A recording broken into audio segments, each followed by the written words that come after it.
విరిగిపోతే మనకు తెలుసు లోకలని అంటాం వాటిని. అలాగే దాన్ని వాడకూడదు. విరిగిన బియ్యాన్ని, పూర్తి బియ్యాన్ని, అఖండ బియ్యాన్ని వాడాలి. 5వ నియమము, వేదమంత్ర ఉచ్చారణ చేస్తూ సమయానికి సూర్యుని కిరణం ఎప్పుడు పడుతుందో మండే జ్వాలలో మనం వేదమంత్ర ఉచ్చారణ చేస్తూ దాంట్లో స్వాహాలు ఇవ్వాలి. ఇప్పుడు మీ ముంగట ఏదైతే పాత్రలు పిడకలతో పేర్చబడి ఉన్నాయో దాని పక్కన ఒక చిన్న పాత్రలో బియ్యం, ఆవు నేతితో బియ్యం కలిపి 2 భాగాలుగా విడదీసి పెట్టాము. మీరు చూడండి ఏదైతే ఉన్నాయో ఎలా చేయాలి. ఈరోజు ఇక్కడ మీరు నివసిస్తున్న సదాశివపేటలో మరో 20 నిమిషాలకు చివరి కిరణం వెళ్ళిపోతుంది.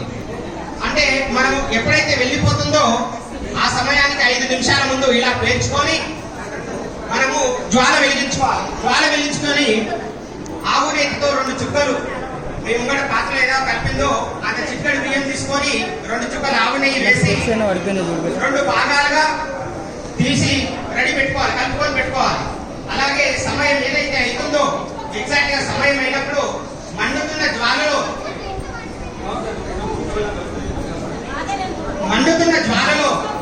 ఏదైతే కలిపిన భాగాలు ఉన్నాయో 2 భాగాలు దాంట్లో వేయాలి.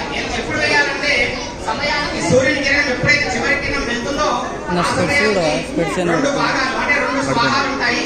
ఆ 2 స్వాహాలకు 2 భాగాలు తీసుకొని మంత్ర ఉచ్చారణ చేస్తూ స్వాహ ఇవ్వాలి. అది ఎలాగో ఒకసారి చెప్తాను, వినండి. ఇప్పుడు మనకి 20 నిమిషాలు ఉంది. ఆ మంత్ర ఉచ్చారణ చెప్తాను. మీరు సమయానికి వేసేటప్పుడు మీకు పలకడానికి సులువుగా ఉంటుంది కాబట్టి నేను 2 టైమ్స్ చెప్తాను, మీరు కూడా అనండి.